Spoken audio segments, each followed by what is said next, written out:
everybody, welcome back to Goodnight Lighthouse. I'm Miss Dorothy. I'm here to read you another story. And I have a magnificent story for you tonight. In fact, that's what the book's called. This book is called The Most Magnificent Thing. The Most Magnificent Thing. This is a story about a little girl who wants to make something magnificent, something wonderful, something unusual. But she runs into a little trouble because even though she knows what she wants, she just can't make it work.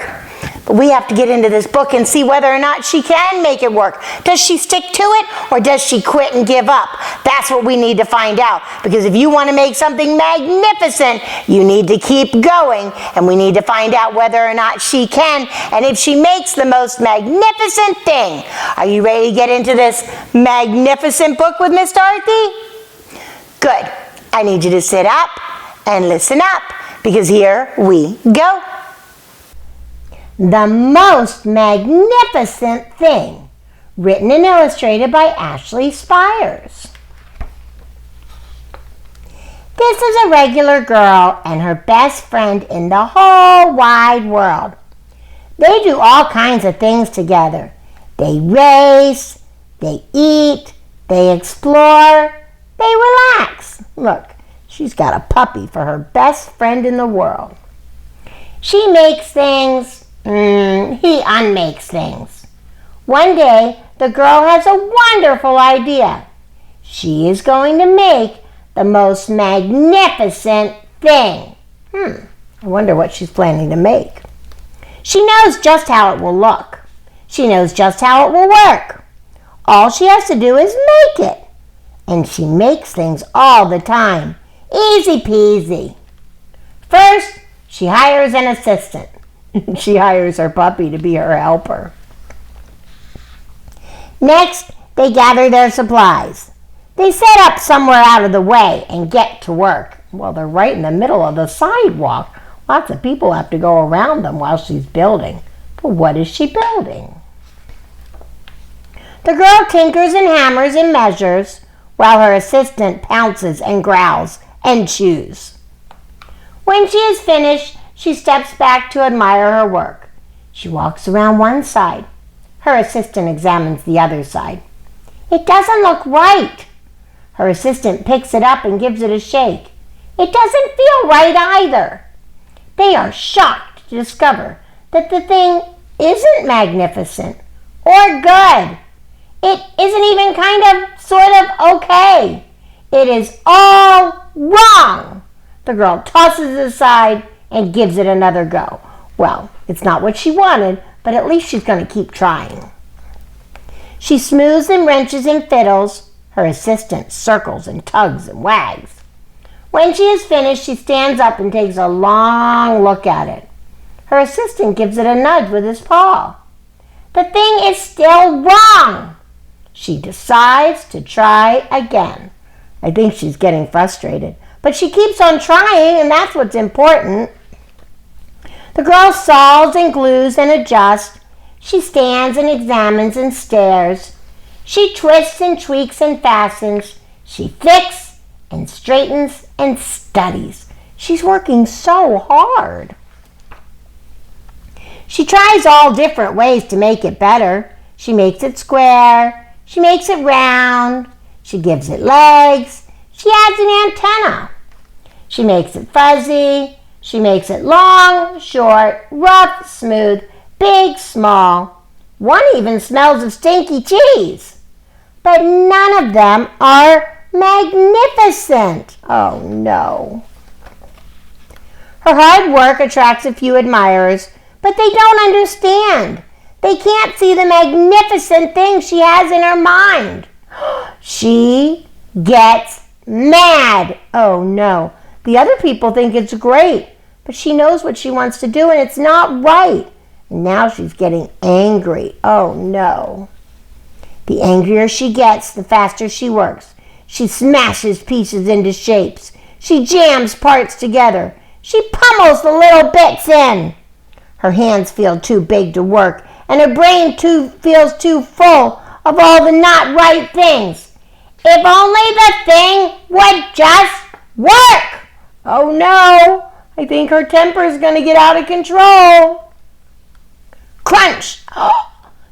She smashed her finger. The pain starts in her finger. It rushes to her brain, and she explodes! It's not her finest moment. Oh no, now she's throwing a tantrum. That is not good. I'm not good at this. I quit. Don't be a quitter. Don't quit. Her assistant suggests a walk. That's a good idea. Maybe it'll help her to calm down. It's not much help at first. But before long, she starts to feel different. Bit by bit, the mad gets pushed out of her head.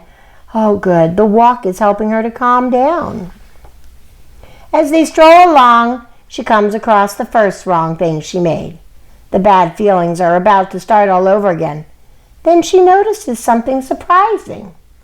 There are some parts of the wrong things that are really quite right.